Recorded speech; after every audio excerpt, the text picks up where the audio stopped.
Good afternoon, everyone. Thanks for joining THBD's January Lunch and Learn webinar. Today, we're excited to welcome Edward Black, Director of Global Reimbursement Strategy at NAMSA.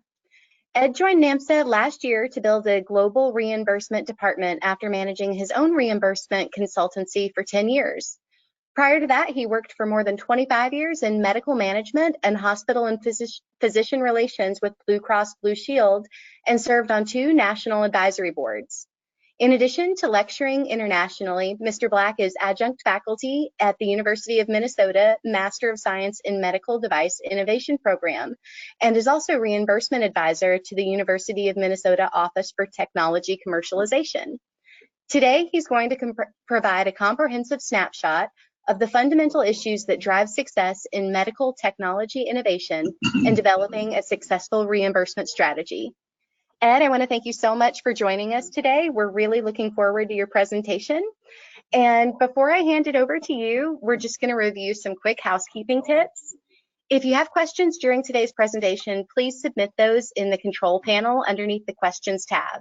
We'll be happy to address those with Ed at the end of his presentation.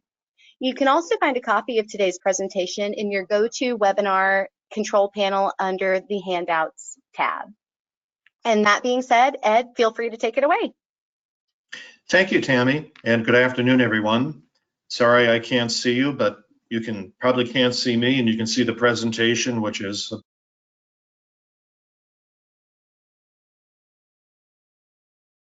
so. I'm going to speak for the next 40 minutes until about 12:45. We'll allow some time for questions and answers. I don't know the background of this audience, but I'm going to assume you're probably a mixture of people with business backgrounds, clinical backgrounds, and maybe engineering backgrounds. This will be different for a lot of people because this is more of a business function and less a clinical and a scientific function, which most medtech entrepreneurs are used to dealing with. Before we get into the detail of it, just let me give you 30 seconds of background about who NAMSA is. Our company is headquartered in Toledo, Ohio, in a suburb just outside of Toledo. It was founded in 1967. Most people know about NAMSA because of its clinical laboratory testing facilities. We have facilities in several major countries around the world. The consulting group really began to come together in 2009 with the acquisition of a Minneapolis-based consulting company called Allquest, then Integra. You can see Medvance and other organizations. The company that I owned, Reimbursement Strategies, is at the bottom of that particular page. And I joined NAMSA in December of last year to build this reimbursement consulting capability for our clients worldwide. We work with companies very large and very small. Tammy mentioned that I do work at the University of Minnesota for part of their accelerator program. I also do work at the National University of Ireland in Galway, where those of you who know that Galway is a thriving medtech industry, and a lot of really interesting startups come out of that university, as well as from the ecosystem they have with some of the multinational companies in Ireland. So we're familiar with working with both sides organizations, but they still confront the same essential challenges in commercialization. I'll give you just a couple slides about what to kind of position this when we talk about the current healthcare environment in the US. Then we'll go into reimbursement fundamentals, which really evolve around product and procedure coding, payment methodology, and the challenge of getting covered by government and commercial insurance, and then touch on reimbursement planning about when these critical functions need to be undertaken.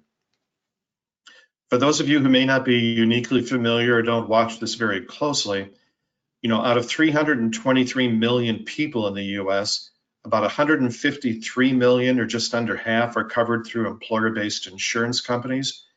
There are 55 million people covered under Medicare, which is a program primarily for people over age 65. Medicaid has 49 million people enrolled. That is for low-income families and individuals of all ages. There are additional programs, Medicaid and CHIP is a children's health insurance program. About 9 million people still covered under portions of the Affordable Care Act, but leaving us with about 29 million people or 9% of the US population that is not insured. And that has significant complications for medical technology reimbursement and the types of technologies that some providers are willing to take on. When we talk about reimbursement fundamentals, I'd mentioned that we refer to coding, payment, and coverage. We think of that as the three-legged stool of reimbursement. These three variables are all independent but must really be linked together to have a successful reimbursement strategy. And very simply put, coding is a question of whether or not there's a healthcare common procedure coding system code that describes your device or the manner in which physicians will use it. Payment speaks to the issue about whether or not hospitals and physicians will be paid enough to encourage product adoption without being too expensive, thereby discouraging government and commercial insurance coverage. And on the question of coverage is essentially whether or not Medicare and most private insurers provide coverage policies for the procedures your devices permit, and if so, under what clinical circumstances. And this is an overview really of the implications or how these compose barriers to technology commercialization, particularly for medtech companies. In my introduction, Tammy mentioned that I worked in the Blue Cross and Blue Shield system for over 25 years. Reimbursement is a whole language in and of itself. And health plan organizations, health providers, health insurers don't talk in narrative, we talk in numbers. We talk in service coding, product coding, diagnosis coding, all of the transactions that happen to process coverage for Medicare or commercial insurers has to be reduced to coding because coding is the language of commercial and health insurance companies. Everything is processed off of those. And you may have heard of HCPCS or HCPC level 1 codes, which are defined more uniquely as CPT or current procedural terminology codes. There are HCPC level 2 codes for DME, POS, durable medical equipment, prosthetics, orthotics, and supplies. And hospitals bill inpatient hospital services using the International Classification of Diseases 10th edition procedure code system. So all of these different provider organizations use different coding systems which define the services, the supplies, whether they're therapeutic or diagnostic, to any third-party payer. The payers then run those through an algorithm, conform them into payment methodologies. Physicians get paid according to the relative resource-based relative value system, RVRVS. There are APCs or ambulatory payment classifications by which hospitals get paid. And people here, I'm sure, are pretty familiar with DRGs or diagnosis-related groups, which is really the way the federal Medicare program and most commercial insurers pay for inpatient hospital services. But the coding system really drives how these payment categories are going to be calculated and the payment amounts, which then also go into determining which of these services are going to be covered in the first place. So let's talk about current procedure terminology. So every physician's service is described by a CPT code, either by a unique code or a code representing a common group of services. The American Medical Association controls CPT. They have a copyright on that, and frankly, they make millions of dollars producing these types of CPT code books, which really they sell to physicians, hospitals, people like myself, who have to go through and reduce all the procedures that happen in medical care to this particular nomenclature. There's a panel of 20 people, mostly physicians, who determine which services or providers get unique new codes. It's supported by all the different medical societies, and I will tell you that they take this process very seriously.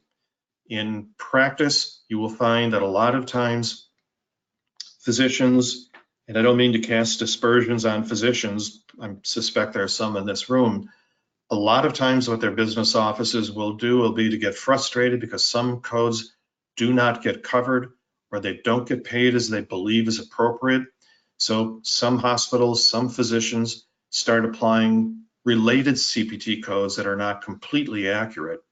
And that really does open the door for potential fraudulent billing circumstances. The people at the American Medical Association take this coding very seriously. My associate will be at a meeting, the next one in San Francisco, February 6th, 7th, and 8th, where they'll look through an agenda of about 30 new codes that they want to add, describing different services and technologies. Some examples of CPT codes include 27130, which is a simple arthroplasty, 27280, an arthrodesis, or there's a basic MRI for any joint of the lower extremity defined by CPT code 73721.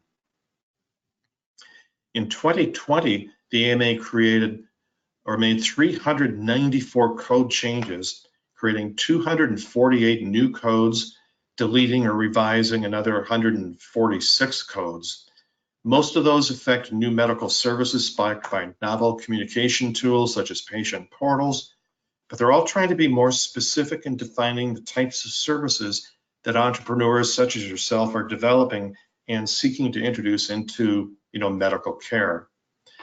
In order to achieve a new Category 1 code, what you have to do is define a procedure that is a distinct procedure performed by quote unquote many physicians or practitioners across the United States, the clinical efficacy of which has to be well established in peer-reviewed clinical literature.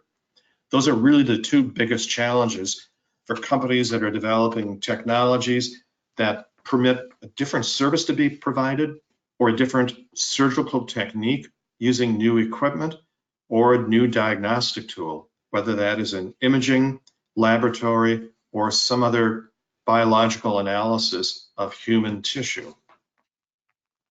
There are also Category 3 codes, which are reserved for emerging technologies, which have a much lower threshold to obtain, but really have modest value in processing and getting new services covered.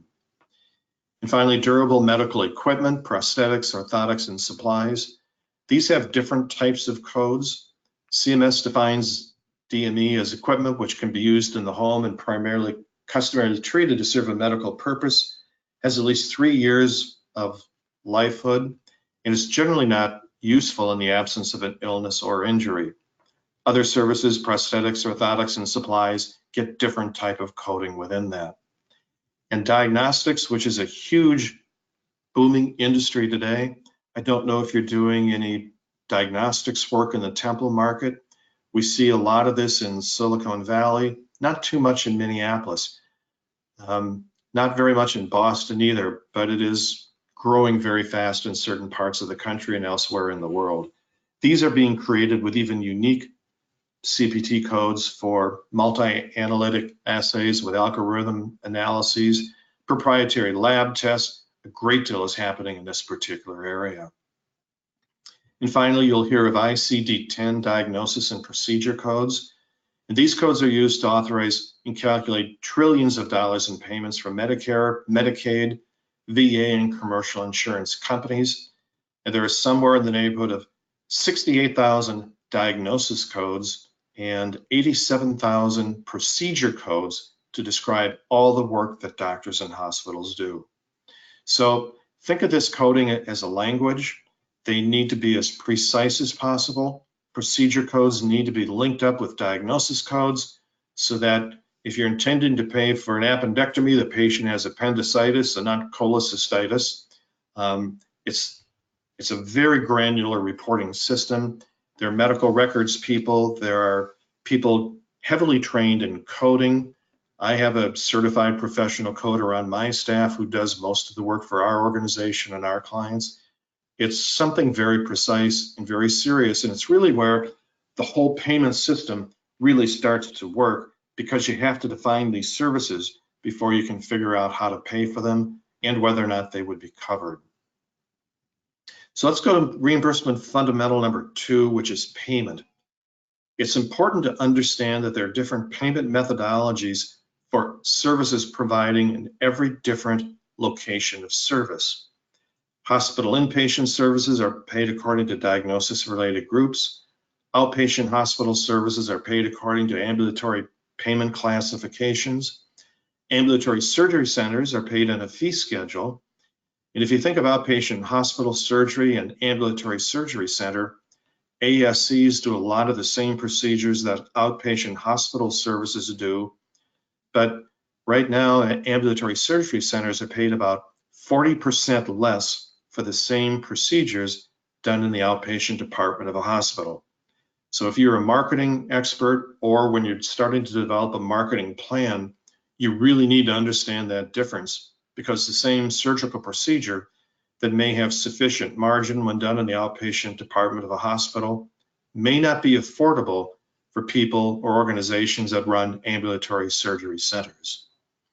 Physicians get paid according to what's referred to as the resource-based relative value system. I will go through a couple of examples of that. Durable medical equipment, prosthetics, orthotics are paid on a fee schedule, as are laboratory services. So inpatient hospital DRGs, there are probably about 900 DRG classifications. So whenever an individual is admitted to the hospital, the services, the costs for that admission are going to be bundled into one of about 900 DRGs, driven by the surgical procedures, the diagnostic procedures, and the primary, secondary diagnoses every time that claim is billed into a third-party payer. Each DRG is assigned a weight, which gets multiplied by a conversion factor, then to determine what that payment is going to be. The federal Medicare program has made a new technology pass-through payment provision available to certain technologies, and the new tech pass-through payment allows 50% of the cost of new technologies to be paid for a period of 2 to 3 years if they meet a cost threshold and achieve what is deemed to be substantial clinical improvement. And after a 2 to 3 year period, the DRG weights are adjusted to account for the increased cost. And historically, though, only about 1 out of 6 applications by companies such as those you'll be representing have success in getting this new technology pass-through payment. But it is something to consider. It applies to very novel technologies and is a modest way that the federal Medicare program is trying to at least make some provision for expensive new technology to let that come into the market. The important point of this is, though, is to keep in mind that in most cases, revenue to hospitals is going to be fixed, and technologies will be more readily adopted if they are less expensive and also clinically comparable or superior because of that fixed revenue model that we have in the US today. So for physicians, these are some examples of how, these are examples of how hospitals get paid. There's a Medicare severity adjusted DRG of 460 for a spinal fusion, except a cervical fusion without major complications or comorbidities. And you take what is the weight, 3.8783, multiply that by a conversion factor of $5,565, meaning the hospitals are going to get paid $21,582 for that admission. If you drop down to the next line, that's a DRG 459, same procedure, except for patients who are with major complications or comorbidities. This may be a patient with other orthopedic problems, type 1 diabetes, obesity, congestive heart failure. These patients routinely are going to require more resources, more expenses. They get a higher weight for that admission, and the payment to the hospital is $15,000 more because of these anticipated complications. So when designing a technology, when beginning to think about how this is going to get reimbursed, part of what you need to understand is the margin that may be available to the hospitals who have to purchase your device, your surgical equipment, your capital expense, your disposable, because unless it has a new technology pass-through payment, it's going to get bundled in to one of these fixed revenue models. And the DRG weights are different sometimes for private payers because their members are generally younger and use fewer resources. It's the conversion factor is what private payers will negotiate. So as an example, if you take DRG 473 for cervical spine fusion without complications or major complications or comorbidity, you can see a weight of 2.1254 and a conversion factor of 5565. That's the conversion factor Medicare uses. A commercial insurance company may use a conversion factor closer to $7,000, and that's going to make the payment closer to $15,000 for the very same procedure. The reason they do that is the federal Medicare program constrains the growth rate and how much they pay for hospitals. And over the course of the last 25 years, the increase they allow is always less than the medical component of the consumer price index. So we've had this divergence between actual charge and payment that's just been growing over the years. In effect, this is one way that people covered by commercial insurance companies subsidize the federal Medicare program as well as Medicaid, because those of us covered under commercial insurance pay a lot more, or our health plans pay a lot more for the same services than the federal Medicare program. The hospital outpatient side, it works very much the same as DRGs. There's an ambulatory payment classification instead of DRGs. There are about 350 APCs which work like DRGs.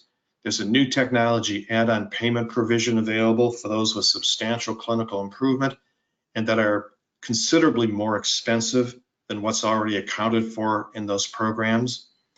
These new technology payments are difficult to achieve. There's also a new technology APC that can be created for procedures that are enabled by really novel devices. And as I had mentioned before, ambulatory payment centers get paid about 40% less than hospital outpatient departments because they have lower cost. And if you think of it, hospital emergency rooms by law have to be open 24 hours a day, 7 days a week. Ambulatory surgery centers run retail hours from 7 a.m. to 4 or 5 p.m. So their costs are lower. Patients are screened so that lower risk cases are done at ambulatory surgery centers. And a lot of those now are owned by hospitals so that they don't lose out the patient revenue. Used to be most ambulatory surgery centers were owned by small organizations or physician groups, but more and more hospitals are buying those out so they don't get disadvantaged in the marketplace and lose some of the easier cases, even though those are paid at a lower rate. And then finally, physicians, according to the resource-based relative value system, every CPT code that we described earlier is assigned a relative value unit, reflective of the physician's work expense, practice expense, and malpractice expense. So these three expense amounts all get assigned an individual RVU. They come into a collective RVU. In the case of the hip arthroscopy, CPT 27130 gets assigned 39.21 RVUs. Multiply that by the Medicare conversion factor of $36.0896.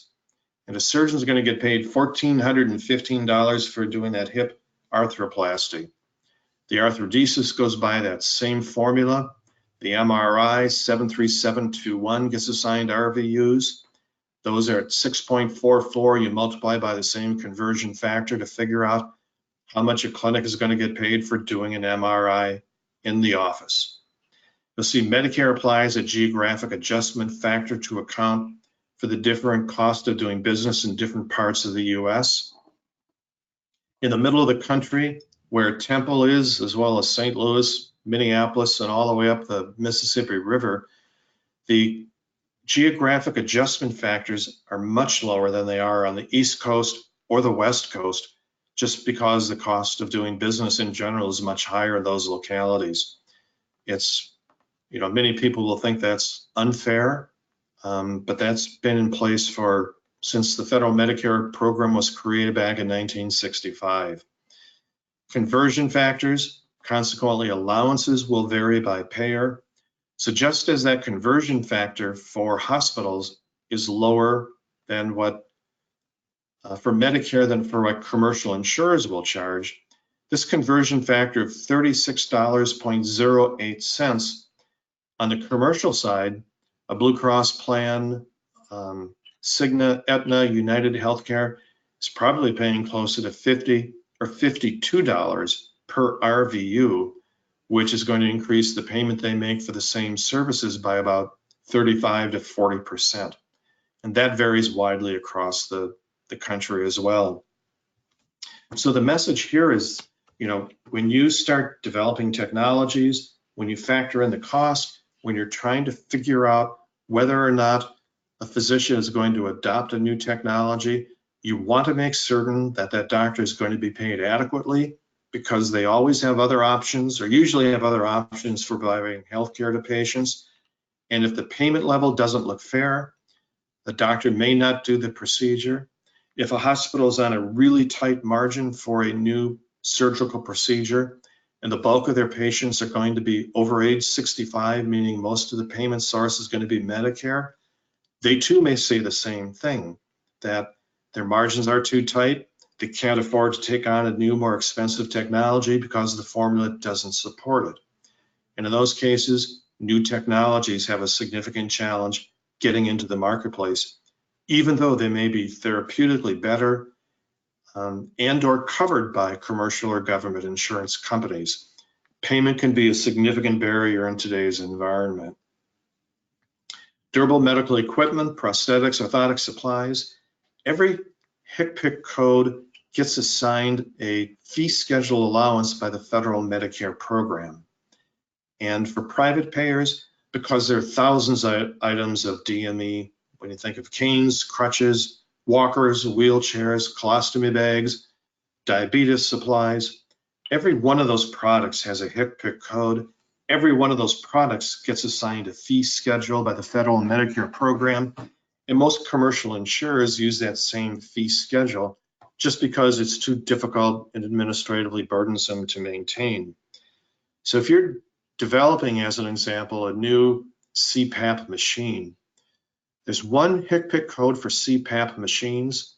There are probably 6 or 7 different CPAP machines on the market today.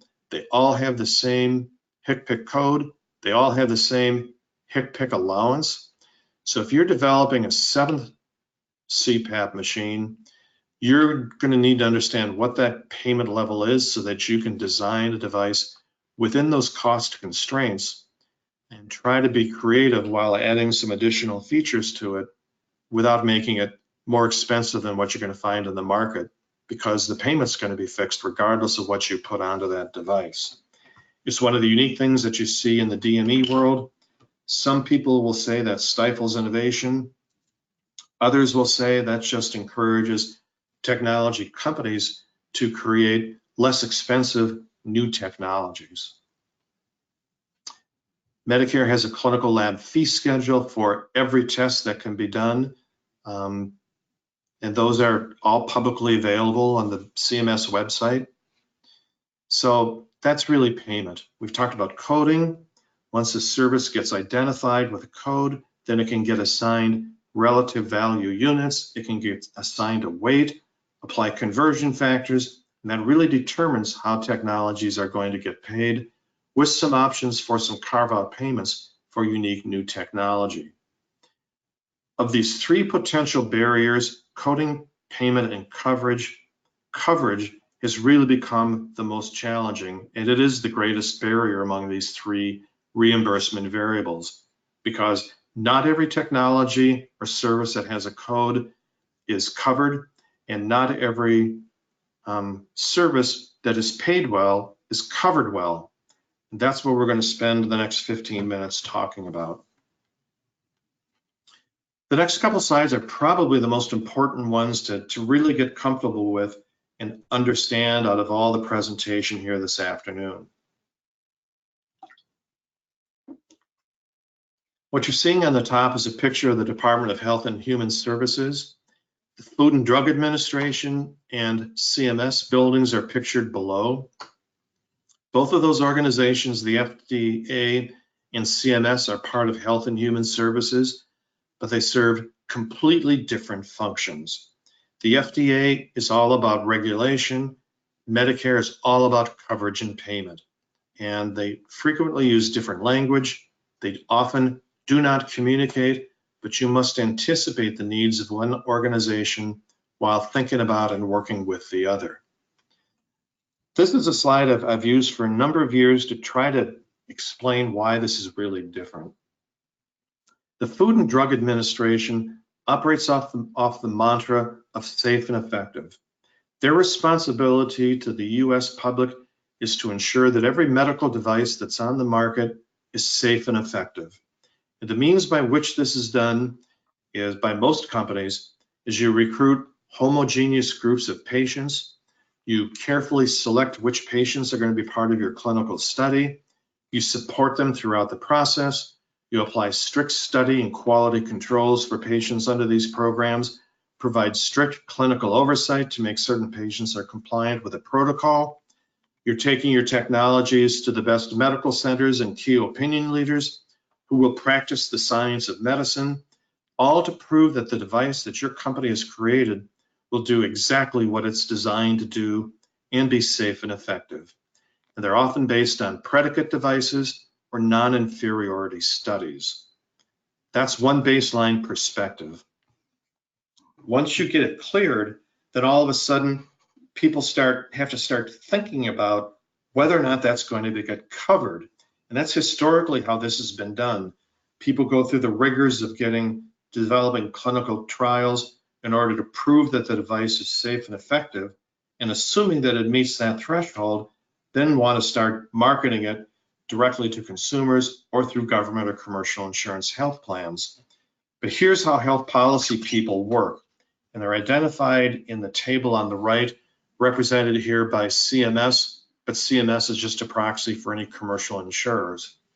Once you take that technology out of the laboratory and into actual practice, doctors are dealing with heterogeneous groups of patients, all ethnicities, ages, different clinical conditions. Patients are not compliant, sometimes because they don't understand, other times because they don't want to follow-up care, or they can't afford certain follow-up care. Doctors practice in a fee-for-service environment, which tends to drive utilization. You cannot promote that your technology be used for off-label purposes, but under the Freedom to Practice Act, doctors can take your device and use it off-label. And we all know that, just like those of us in the room, we have different levels of skill. It's the same with surgeons. Some surgeons can take that tool and be very effective with it. Others are not going to achieve the same clinical outcomes. And these technologies are being used by all types of clinical providers, many of whom perceive themselves as practicing the art of medicine rather than the science. And finally, health plan organizations want to see clinical superiority and not just non-inferiority studies. And superior takes more evidence, and it takes better evidence to prove superiority to get something really into the payment pipeline. That's not always necessary, but as there are more and more products being brought into the US market, as costs continue to rise, health plan organizations are applying more stringent criteria for the types of services that they're willing to cover among the commercial and government population, which means you generally have to produce more evidence to show that it is better in some way, shape, or form. Now, once you get through the FDA, people need to understand this early in the process. The federal Medicare program is available to 55 million Americans throughout the US, but it is administered by 7 private contractors in 12 different jurisdictions. All of these jurisdictions have their own medical policy staff, and they will all look at new technology. They'll look at clinical evidence differently. Consequently, coverage is going to vary by jurisdiction. Those of you in Temple, in the Novitas Healthcare Service Area, which is JH, you are subject to different coverage policies than those of us who live in the National Government Services Jurisdiction 6 are covered under, because we have different medical policy people looking at these different technologies and making different decisions. So potentially you've got 12 different coverage for services in 12 different jurisdictions for Medicare patients across the country. And when you contemplate rolling out a marketing plan after you receive FDA clearance, you really need to understand, number one, if there is a coverage policy in place affecting your technology. If it is, do you fit within that? If you don't, is it specifically excluded, covered with prior authorization, or is there flat out no coverage for your type of service in your particular jurisdiction or anywhere else in the jurisdiction? And then over this map of the US and the 12 Medicare jurisdictions, you have to overlay all the commercial insurance companies, Healthcare Services Corporation of Texas, Cigna, Aetna, Blue Cross, all of the other health plan organizations could have different health coverage policies. And for the federal Medicare program, there are 4 jurisdictions that administer the durable medical equipment and supply programs, but there are 2 contractors in 4 different jurisdictions, so they typically could have different coverage positions. This is usually pretty consistent on the DME side, but not for Part A and Part B services that you see here on this particular map. And there are some medical policy staffs at some Medicare carriers that, I'm not sure what term you'd like to use, are more open-minded, more progressive, more willing to cover new technologies. Others want to see more evidence, and that really yields different coverage policies throughout the country for different types of technologies and services. You may have heard of some of these technology assessment groups, but they continue to make a significant influence on the marketplace. Probably the best known one is the Blue Cross and Blue Shield Association Technology Evaluation Committee. Aetna has a technology assessment program. Caltech, ECRI, and Hayes Research are proprietary subscription-based services. A lot of the smaller health plan organizations in the country purchase subscriptions from ECRI and Hayes Research and use what they evaluate. They use their assessments to make medical policy determinations for their health plan members. The bigger organizations, Blue Cross, Aetna, Cigna, United Healthcare, Humana, Coventry, you name it, they all have their own medical policy staffs, and they will all make their own medical coverage decisions, and they will make them at different times of the year. So coordinating what is covered when is a significant challenge when you want to bring these technologies to the market.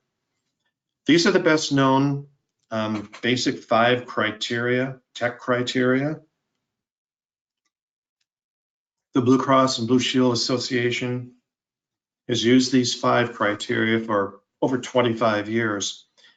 And I highlighted in red the 2 that are the most challenging to medical technology companies. 1, the technology must be as beneficial as any established alternatives. So just because you came up with a new way to treat an old condition doesn't make it better than what is already out there. And if you're a health plan medical director, and I know some of the medical directors at Blue Cross and Blue Shield of Texas, they know the healthcare delivery in the state, they know the practitioners, they know the medical societies, and they have certain biases about what areas are strongest, which are less strong, where the good medicine is practiced and where it isn't. And some of those things factor into their decision-making process. It happens in every state. The other criteria is that the improvement must be attainable outside the investigative setting. And if you think back to the FDA requirements, a lot of times you can get class 1, class 2 devices cleared to the FDA just based on bench testing, but that's not going to be enough to get those products or services covered by government and commercial insurers. Coverage decision-making isn't perfect.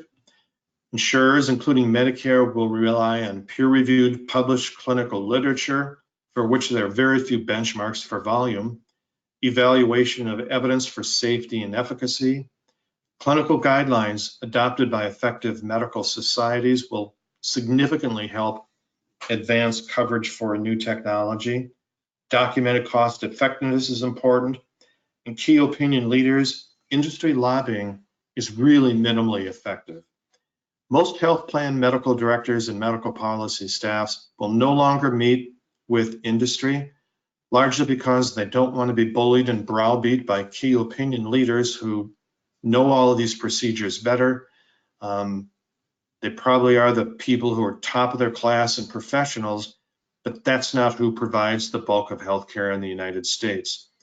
It is the small community healthcare organizations. It's the multi-centered quaternary care, tertiary care treatment centers, and the quality of care varies based on many different variables.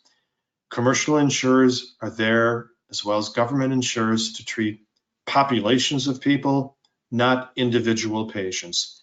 So they don't really look at so much as how technology may affect one patient, and they don't make medical policies for individuals, they make them for populations. And that's why you have to demonstrate that your technology is going to be appropriate for large numbers of people across all different types of patient characteristics in all different types of places of service, with hospitals and physicians with widely varying skill rates, and those who practice a different style of medicine in one part of the country as opposed to the other.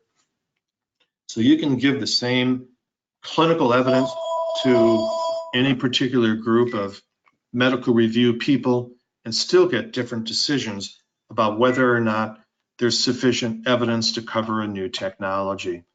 It varies dramatically. The bigger the payer, the more conservative they tend to be in approving coverage for new technologies, and that's just a different function of time.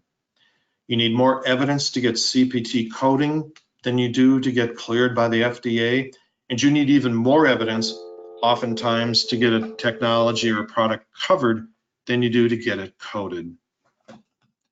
Payers will have different unpublished coverage criteria. You can see, just like in the marketplace, some health plans are early adopters, some are late adopters, some want to see a lot more evidence than others do. That's a function you have to consider as well. This is just an overview of device requirements for reimbursement in terms of what we spoke through here this afternoon. As an example, if you're developing a new implantable device, in column number 3, you're going to probably need level 1 coding to describe how the surgeon would implant it, level 2 coding or product coding, because every implantable has to be described by a HCPCS product code. There's a facility payment involved, a professional payment, a fee schedule for the device probably doesn't apply because it's bundled in, but it's certainly going to be covered or subject to a coverage policy. And you have access to this particular presentation. You can take a look at this chart and kind of figure out where your technology may fit within this. Reimbursement planning, I will say this, and this is someone for whom we've done a fair amount of work, a venture capitalist who says, and I can let you read this at your leisure, but I would advise you this: before you go talk to venture capital people, you need to have a basic understanding of how your technology is going to get paid, because these VCs are there not for necessarily to be philanthropic. They are there to make money. And if you don't know how your device is going to get paid, if you don't know what the return on investment might be for a surgeon, a hospital, or an ambulatory surgery center, these people do.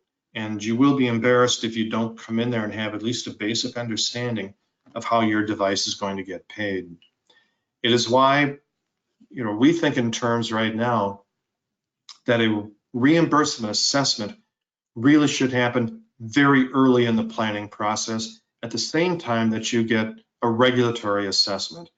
Because depending on the type of class that your product is certified under, it may only need modest evidence to get classified because it's based on a predicate, but you may need more evidence to get that coded, and you probably will need more evidence to get it covered just to demonstrate that it has at least a beneficial effect on patient populations, is what the status quo is.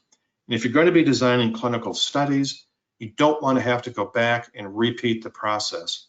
That's why we fundamentally believe that the regulatory and the reimbursement strategies need to be developed in concert with each other early in the process to set the clinical stage, the clinical study design, the study execution, the publication strategy, which will drive toward reimbursement and regulatory approval at near the same time. So that when you're ready to launch the product, then your marketing people can start talking to the Medicare and government and commercial insurance companies in each one of those geographies to ensure that the project is going to be covered, or if it isn't, to start advocating for coverage using the evidence that you created throughout this particular process. That's really what this is all about. We spend a lot of time fixing problems because people went through this whole pathway focusing on the regulatory requirements and not thinking about reimbursement until they got way down at the end of the development cycle here, when they have to start producing clinical dossiers to explain what their product does, compare it to other technologies, to other therapies on the market, and try to make the case that for whatever reason, this is more advantageous to do this therapy as opposed to what the standard of care has been for years. Just because it's new doesn't mean it's better, and doesn't mean it's going to get covered. And a lot of companies wallow and spend years on this particular phase trying to get coverage for their technologies when they should have been thinking about this much earlier in the process. Novel devices typically have a longer process for reimbursement with a greater risk-reward opportunity. Predicate-based devices have a reasonable process. Conventional devices may not require very much work, but a pathway may already exist. And this can either be very good or very bad. Like the CPAP machine I described, if you're developing a new CPAP machine, your future is pretty well locked in, and you better know that before you come to final design, because you may be designing a product that's too expensive to be adopted in the marketplace. Finally, think about a reimbursement assessment at the time you think about a regulatory assessment. A reimbursement strategy will follow, and plan execution then throughout the cycle is really what's most important. Final advice: plan early for reimbursement. Payers will tell you that cost is not a consideration in coverage decisions, but it is. And you also need to make the health economics case for adoption of your technology. Finally, just a note here, a closing thought. Our medical director has a daughter who's a state-ranked gymnast. This is not her, but we thought it was a good analogy. We kind of look at the balance beam as like the reimbursement pathway. It's 16 feet long, but only 4 inches wide, and you need to plan those steps very carefully. You really need to know what you need to do early in the process to know how to be successful and get down to the end of the beam. And most importantly, during the process, don't fall off the beam. Plan those steps carefully, be diligent, think carefully about how this technology is going to get reimbursed, and you will get to market much faster than you otherwise would. That's really my prepared presentation for this afternoon. I'm happy to answer questions if there are any.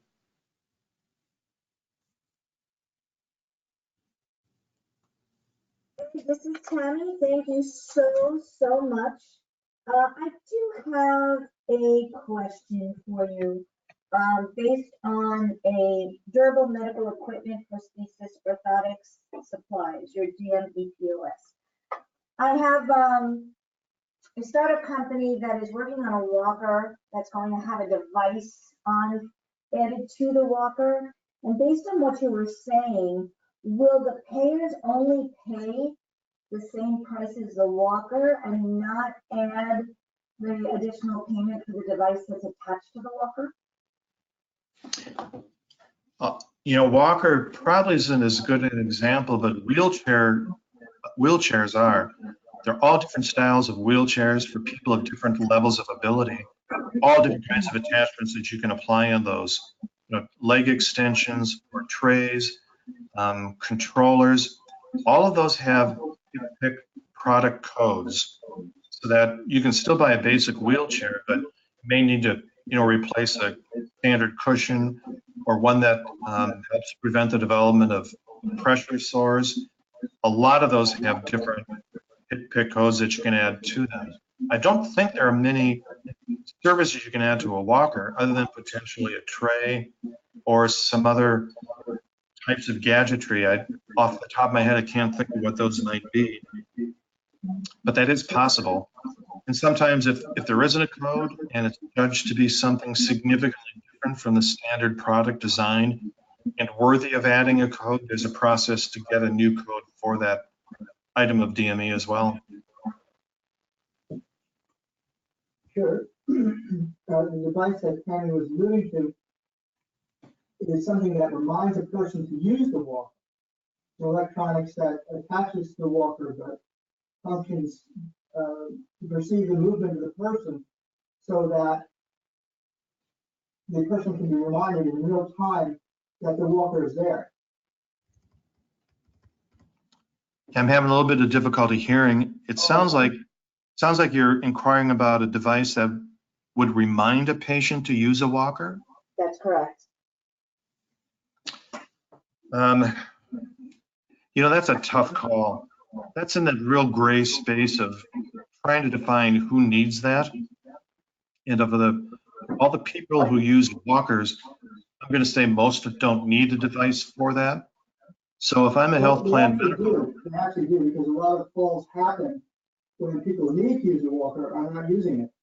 A great number of falls and people who are safe when they're using the walker, but then they fail to use the walker and then they fall. So it actually is a very needed device. let me ask you this. How many of the patients who have walkers probably have this problem, that they don't remember or think to use it? 80%. So for example, you're going to use the walker if you're going to go out to the mall and you're going to go shopping, right? But are you going to use the walker when you're sitting on your comfortable chair at home and you have to walk over to the bathroom, right? This is where most of those falls happen, is when they are walking around within their home thinking, oh, I don't need the walker. So the device that we're talking about could be the voice of your grandchild saying, Grandpa, I'm so proud of you for using the walker. So that's why I just wanted to ask that question, is if he continues to work on building this medical device, he's going to need then to work on getting a new CPT code, or would they make a revision to the original CPT code for the walker? Because it would not be fair for him to be paid as if it was a walker when it's this additional device that's added onto the walker. Fair enough? Mm-hmm. Okay. You know, the criteria for creating new HCPCS codes is, number one, you have to establish that there is market demand before they would create a new code, and you must produce clinical evidence to show that it improves, you know, the outcome of care. I think you're going to have a challenge with this one, because this, I mean, it's going to be difficult for any third-party payer to distinguish between who might really need this and who are patients who are always compliant all the time and always use their walker anywhere they are. And if they have to be subjected to maybe buying this additional accessory for the whole population, knowing that some people don't need it, that becomes a coverage barrier. I think you'd have to demonstrate somehow that the vast majority of people don't use it, and that, you know, this reminder system really drives much higher compliance for patients who use it. But at some point in time too, it doesn't, you know, a reminder system doesn't monitor compliance, it just reminds people to do it.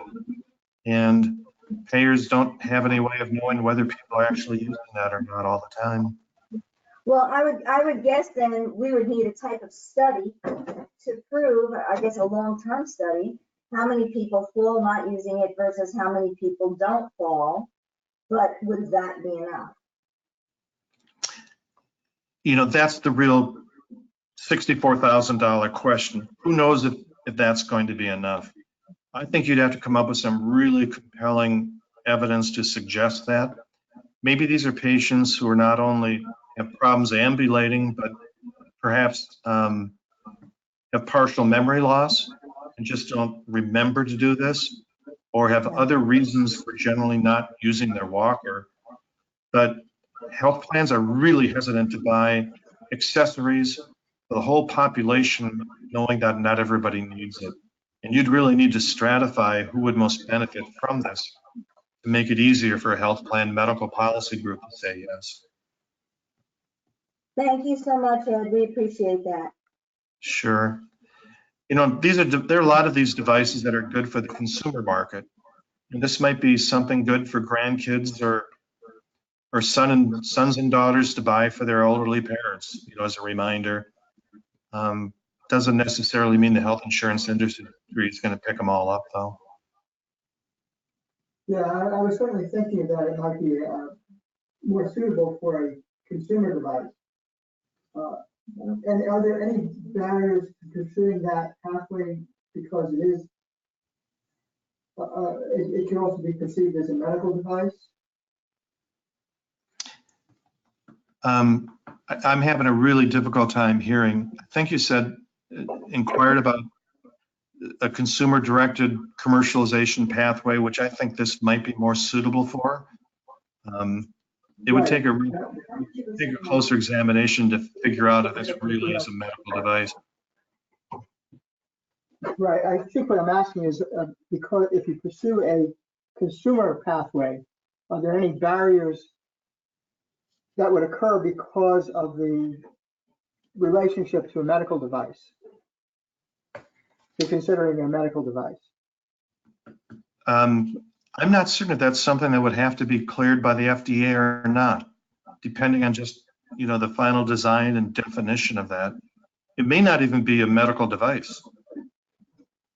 Right. Cool. Okay. Okay. Thanks. Sure. Any questions come through? I see we're at All right. I see we're at the top of the hour. Is there one other question? No, I think we're good. If Yes. with your permission, if we could get copies of the PowerPoint presentation and then you have your contact information here so people can continue to ask questions, that would be amazing. Yes, Mary has the PDF of the PowerPoint presentation. You're welcome to share that among the audience, and we'd be happy to help you going forward as much as we can. Thank you so much. Have a wonderful day. Thank you. You too. Bye-bye. Goodbye.